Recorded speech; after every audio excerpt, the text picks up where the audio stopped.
welcome to the Interaxis YouTube channel and Interaxis.io. We're going to continue on talking about tokenization of real-world assets, and we're going to talk about some of the token issuers. They can be called issuance companies, securitization companies, tokenization companies, whatever you want to call them. But what they're doing is they're helping to take real-world assets, assets that are generally some sort of private company, private entity, private asset, and get it into a form where it's on some sort of on one of the blockchains. Okay, so we have these token issuers there. There are several of these companies that we know of: Vertalo, Securency, Securitize, Tokensoft. Just to name a few, and these are the ones that we know of. And they perform various services, and they all are incredible at what they do, and they have all revolutionized this business. And essentially what they're doing is relatively similar on some of the technical side, but then they offer more services, and you're just going to have to go check them out and see if they offer the services that you might need, or just find more interest in them. But they're very good in terms of finance, in terms of technology, and we highly recommend you go check them all out. So here's essentially what they're doing, though. We've talked already about the tokenization of various real-world assets, right? So what we've said is you take some asset like real estate, so maybe a real estate investment trust or something, and currently these either REITs or even just private investment in some sort of real estate is just that. It's private. So you have potentially a list of the investors. It's very illiquid, right? So I might put in my money. So let's say I invest $50,000 into this real estate trust. They have to keep what's called a cap table, right? And any private company will actually assume that this is just a private real estate deal. They have to keep a cap table, and a cap table is essentially just a list of investors, how much they contributed, what type of shares they have, the value, etc. Okay, so they keep this cap table, usually now kept on just a spreadsheet because it's easy, right? So they have Adam, they have $50,000 here, right? They have the number of shares, which might be 50,000 shares that I have, and then the value of those shares at any time. Now they keep track of this. They have all my pertinent information. They have social security number. They have the fact that they've done their KYC AML on me. They have the fact that they have my address, they have phone number, they have ways of contacting me because they have to send me distribution checks, they have to send me K1s, they have to send me all sorts of other information, so I have to keep all that. Now, as we've said before, this is highly illiquid. There's not a secondary market for this, and the reason is partially because within this investment, there's all this, it's usually an LLC, a limited liability company, is all this paperwork I've had to sign. They've had to do the KYC AML on me, and they've had to prove that they've done this. This is usually what's called a Reg D offering, a Regulation D offering, according to the SEC. So this is very illiquid in that there's not another market, because this company, this real estate company, would have to do all this for somebody else if I was going to sell them some of my shares. So if I sold my shares to Ron, if he took 25,000, then they'd have to cut this to 25. They would have to put, or Ron might have missed it. They'd have to make him have 25,000 shares. Here's the value. In exchange, they'd have to keep track of all that, and they don't want to do that. They want to go manage their real estate. Okay, they want to go manage the business, and quite frankly, I want them managing the real estate. If there are a whole bunch of other people that are invested in this, and they're trading shares all the time, they're selling them or whatever, and the company's having to go through and amend their cap table all the time, I don't want the company to have to do that. I want them spending their money and their time and their expertise managing the real estate, managing the business that I invested in. So for the most part, they don't let me sell my shares, and we've talked about that at length. So what do these companies do? What do these companies like Vertalo and Tokensoft and all of them do at their base is they take this, for the most part, this LLC paperwork, okay, and they take the cap table and they basically tokenize that. They create a digital representation or a digital cap table, essentially, put all this paperwork in, and all that brings us a token. And the token is on a blockchain. It's represented on chain, as we say. So now my tokens, I might have 50,000 tokens, and those tokens are kind of encoded with all that information. So these tokens are again, since they're digital assets, since they're on chain, I can have them in a wallet. I can have them stored at a custodian. I can have them in a wallet, in a crypto wallet, essentially. But this has all my information. So therefore, the company, because this is on chain, they have all this information on all of their investors.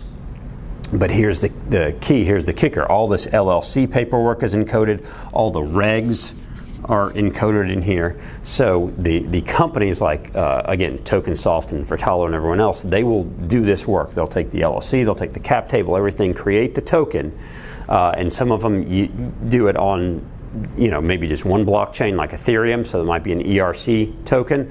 Some of them might do it on any blockchain, like they could use Tezos or some of the other chains that are specializing almost in security tokens, and they'll go through the tokenization process there, where they'll create the tokens, and many of them will also do things like the KYC AML. So what other services are they offering here?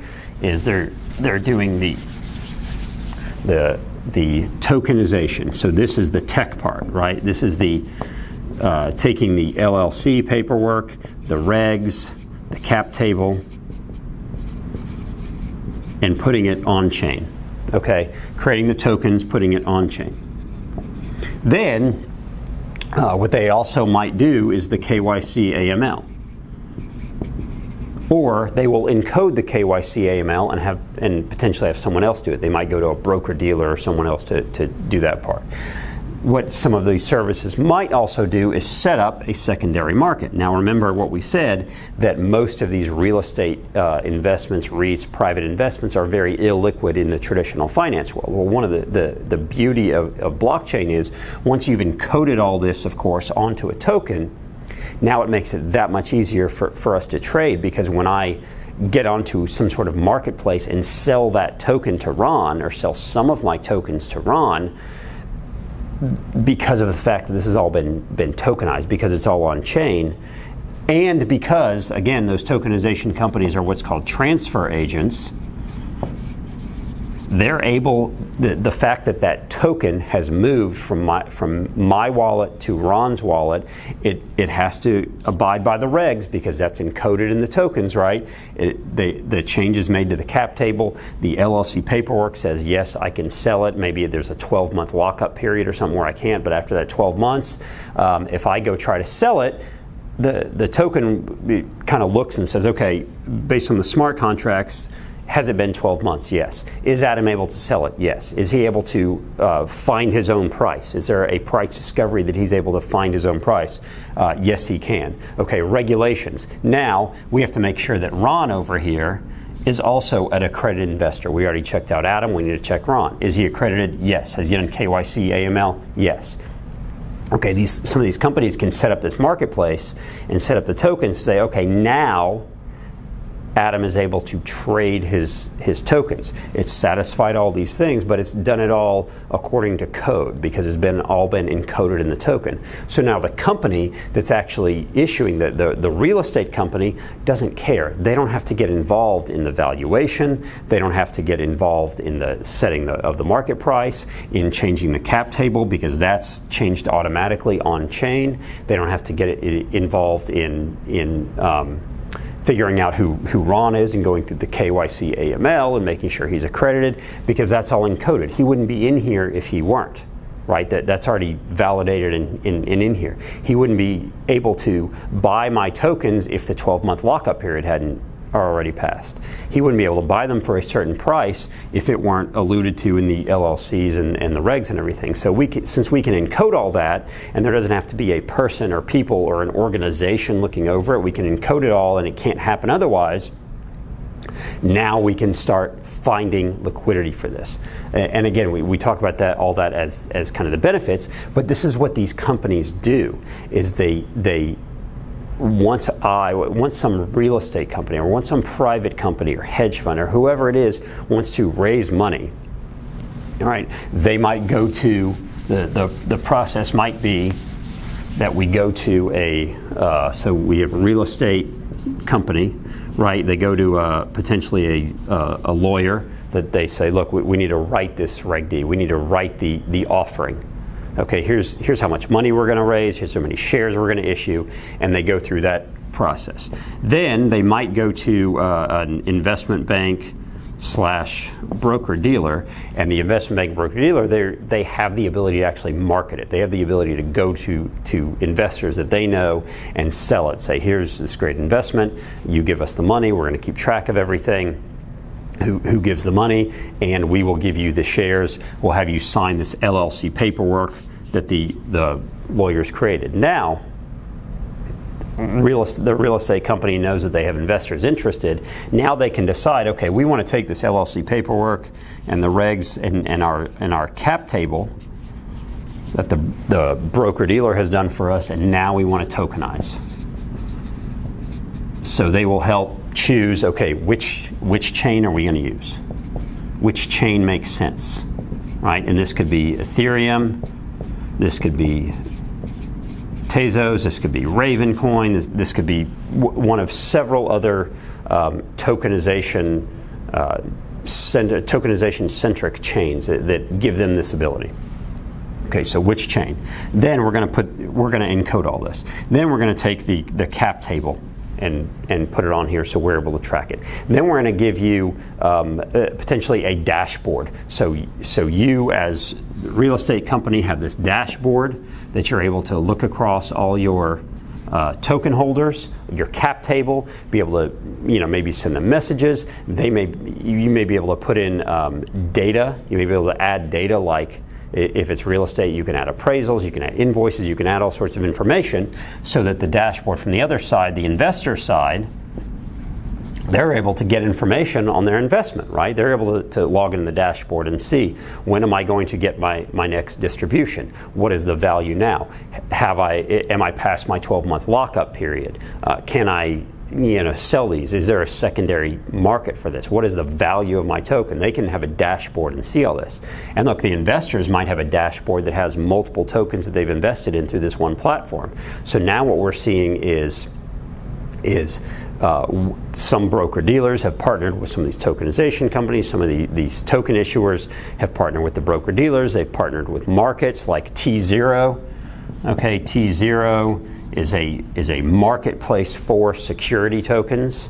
Now, T0 was born actually out of Overstock, and they're a marketplace for security tokens, many of them on the Tezos blockchain. So they can look and see, okay, can I trade this token now? Is there a market for it? Is there someone who wants to buy it?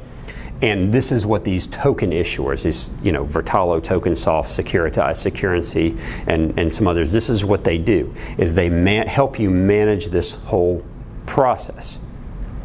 They are, for the most part, transfer agents, which means when I sell my tokens to Ron, it is officially a transfer. Okay, according to the SEC and all these guidelines, it's a transfer, and therefore it has kind of been blessed. That transfer has been made, and because of that, that means that they've done KYC, AML, and both of us were both accredited. They've solved all that.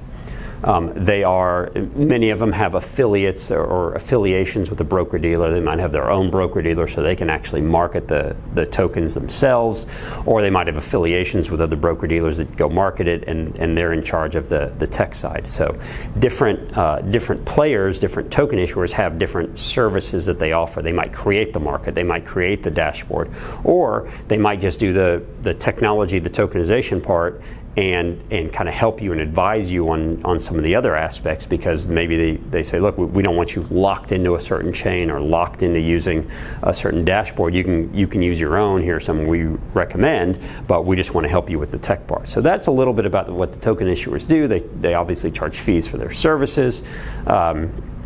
based on how much service they're offering you. But it's really amazing to see how relatively easy a process this is, because in reality what we're doing is we're really just these companies, these real estate companies, they just need to go raise money. There's already security regulations. We're not changing the regulation. We're not changing who can invest in this. It's not something that all of a sudden we're going to go, okay, now you can invest only $100, whereas before it had to be $50,000 minimum or $100,000 minimum. We're not offering this to the retail investor, anyone who wants to get involved. It's still accredited investors here in the U.S. If it's a U.S. offering, it's still you still have to do KYC AML. You still have certain lockup periods. The regulations have not changed, and therefore it's not changing who can get involved. What is changing is the efficiency with which it is managed, and that changes the ability to find some liquidity. And having some liquidity, having the ability for them to be transfer agents, to have this dashboard, to be able to look at the value of this, is actually adding to things like being able to use my security tokens as collateral. So on many of these chains, of course, as we know, Ethereum and Tezos were developing decentralized finance applications. So now there's a whole marketplace of people, of groups that will lend you money using your security tokens as collateral. And they can only do that, of course, because if I don't pay the interest, or if I don't pay back the loan, they can actually take my tokens. And the reason they can do that is because the company that I use to issue them is a transfer agent, and therefore if they take the tokens from me as part of the smart contract because I didn't pay back the loan, that transfer is registered in the cap table. And again, RECO, real estate company, doesn't care. They don't care who owns the tokens. They're paying distributions to the wallets. Okay, they care as long as it goes along with whatever the regulations and the LLC documents say. But they don't care in that if we have to change, if I have to sell to Ron, or if a lending company takes some of my tokens as collateral, they don't have to be involved in that process. They can go about managing the real estate. So that is a little bit about what these token issuers do. I know I had to go back into why tokenized assets might be better and more efficient, but I wanted to talk a little bit about what these companies are doing. They are not necessarily going out and selling the shares. They are not necessarily marketing the shares. They are not the investment bank and broker dealer necessarily. They partner with them. But what they are is the company that will take that technology. They'll take the LLC, the regs, and most importantly the cap table, and get them into a tokenized format. They will help you understand which chain you might want to use, and then they'll help set up potentially the things like the dashboard. They'll help set up the potentially the secondary market for you. And that's what they're there for. They're experts in this technology. They know it very well. They have very, very deep relationships with the broker dealers, with the market makers, with of course the SEC, because this is all very regulated, with lawyers that can help. So if you're a company that's interested and wants to look into tokenizing your company, tokenizing your real estate, whatever it might be, those are the people to go talk to. So I want to talk a little bit about what those companies do, because they're vital when we start talking about tokenizing real world assets. I hope you enjoyed this video. Please subscribe to the YouTube channel. Visit us at our website, interaxis.io. info@interaxis.io is our email address. And of course, follow us on Twitter at interaxis8, the number 8. Check out our podcast, everything else. We're trying to help you all just better understand how blockchain, cryptocurrency, decentralized finance is impacting the overall economy, whether it's, again, tokenizing real world assets, decentralized finance, asset management. This is all being changed by the day based on the technology that was given to us, this decentralized ledger technology that continues to be built. So hope you enjoyed this. Please subscribe. We'll see you in the next video.